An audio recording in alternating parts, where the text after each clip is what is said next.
Menjadi putri legenda dangdut tanah air membuat keluarga Fairuz A-Rafiq tak kalah menarik untuk dikulik.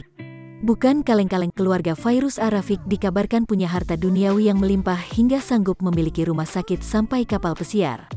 Selain itu, Fadia A-Rafiq, kakak kandung Fairuz, baru saja dilantik menjadi Bupati Pekalongan.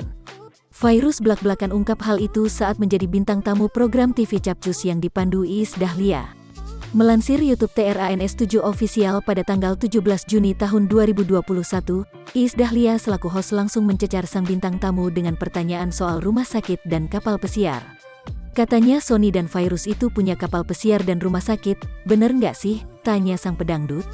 Bak meluruskan berita simpang siur yang telanjur beredar, Fairuz A-Rafiq mengungkap bahwa rumah sakit dan kapal pesiar tersebut bukan milik dia sepenuhnya.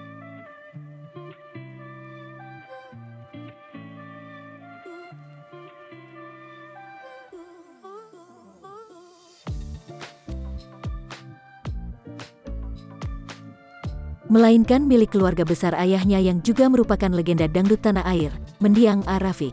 Itu sebenarnya milik keluarga sih, Kak, keluarga aku, bongkar Fairuz A-Rafiq. Almarhum papa kan Masya Allah ngedidik anak-anaknya dengan hasil nyanyi, terus nyekolahin anaknya dengan luar biasa.